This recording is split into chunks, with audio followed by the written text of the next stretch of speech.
Hi guys, welcome. Today I'm going to be talking about the reasons why you keep on getting ripped off in Ghana. And there is a simple reason for it.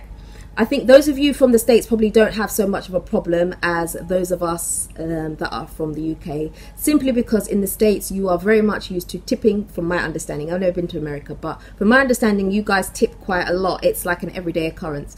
Whereas in the UK we don't tip. I'm telling you, if I see somebody in the UK giving a tip, my automatic response is, wow, you must be rich, because we don't tip. We don't tip, except if we feel that someone has gone beyond, above and beyond the call of duty. Then we think, okay, here, I'll take this amount. That's basically how it works. But in Ghana, you tip for everything. You have to give a tip. That is just standard. So Ghanaians tend to call us that don't tip chiseled.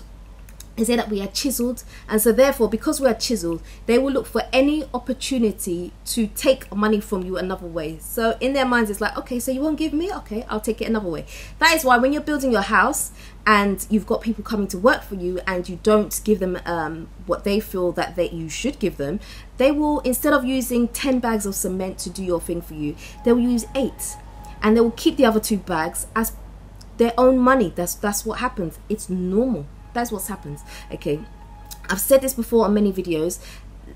When it comes to Ghana, it's not that, oh, aren't you going to get ripped off? You by all means are going to get ripped off. It's just by how much you're going to get ripped off, and by that how much, it very much depends on the kind of individual that you are, what kind of person you are, how you relate to that local person. That is how much you will get ripped off by. I know it doesn't sound very nice, but it is the truth. I've experienced it here 100 times. I'm telling you, I've been ripped off a few times, and sometimes it's been my fault because I'm not necessarily used to the culture here, and so other times, you know, it's beyond my control. There's nothing I can do. It's just a part of it. So the sooner you get used to it, the better. Okay, so I'm going to give you an example of something. If you have someone come to quote you for a job for something, right, you need to make sure that you give that person what we call T&T. Now, T&T, it's a part of it is transport, but it's not just transport.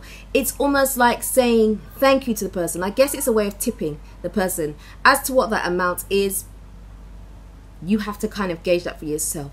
But so if, for example, if someone comes and gives me a quote to sort out my electricity for me, for example, I had to think, okay, you know what, this person's come to, I better probably give them like, I don't know, 20 cedis, 50 cedis, something like that.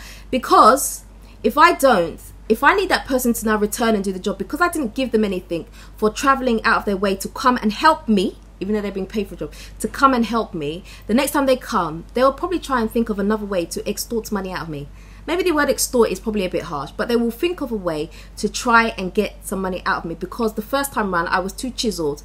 I showed that I'm hard, so therefore, you know, they're not gonna, they'll be nice to me in front of my face, but eventually they'll want to take that money, some money back off me, because no Ghanaian wants to be ripped off. They're not coming to you just to come and tell you, oh, this is how much it is to do this job. Okay, they're coming, even if you're not going to give them the job, they're coming to get something. They're not going to come and travel to you and be out of pocket for it. So if you're the kind of person that, you know, likes people to come to your house and take quotes for stuff, and you don't pay them, yeah, people will take the money off you another way, and that is the reasons why you're getting ripped off. Okay, because Ghanaians will see you like that, whether it is your house help or whatever do. If you don't every now and again say, oh, here's a little something for you've done a really good job today, thank you so much, you will get ripped off. Believe me, I've had countless times where people have had like house help, and the house help has started maybe taking food or stuff like that.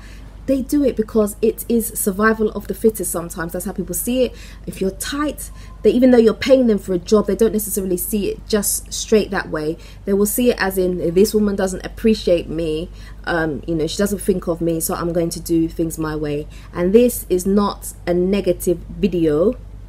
Okay, I'm saying that because I've had a comment recently, someone saying that all my videos are negative, which I don't believe that is necessarily true. I like to very much I like to share my own experiences of things that I've seen. So if you want to say that my experiences are all negative, that's fine. It's very much perspective, but I don't see it as a negative. I really just want to inform you guys of what is happening, what is what Ghana is about, so that you have a good understanding, so when you come you don't have a culture shock and you perhaps dodge a lot of the pitfalls that I or my family has fallen into. Okay, that's the reason why I make such videos. But anyway, moving on swiftly. Okay, so that is the reason why. So if you are chiseled, yeah, you will get ripped off. But at the same time, don't go and start splashing money in front of people that don't have, because it doesn't make sense, because they'll see you as you've got money.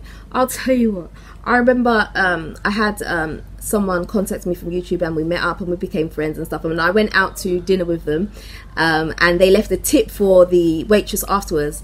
And then I said, we were just talking afterwards, and then she mentioned how much tip they left. It was like 70 cedis or something. I was like, 70 cedis. I was so shocked, like 70 cedis. That is probably like half or a quarter of someone's monthly salary. That is a lot of money. Now, I'm not going to tell you how much you should be leaving, but let's just say if you tip someone 1 cedi, yeah, that's not going to get you very far.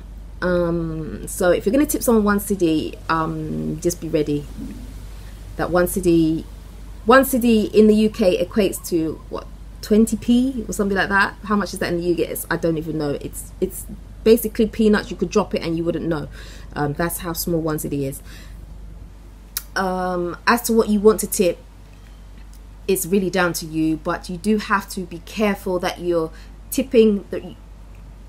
The key is understand the money very quickly, so that you are not splashing too much and you are not also being chiseled with your money, because you will get ripped off.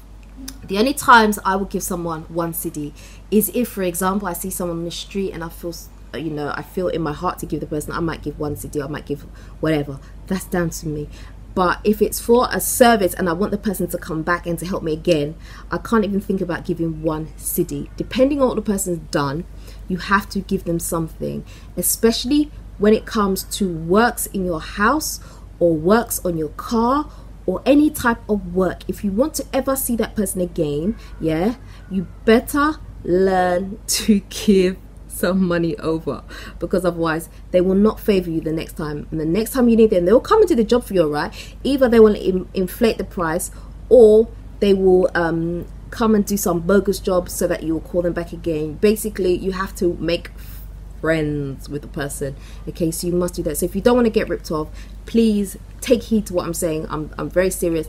Take heed to what I'm saying, because you will get ripped off. Don't be chiseled. You Americans don't necessarily have so much of a problem with it, as I guess we're two extremes. The UK side, we are too chiseled. The US side, some of you're a bit too free of your money, so therefore people think that you're very rich, you're boggers as we call it. So you've got to find a good balance, and the key to doing that is understanding the money as quickly as possible.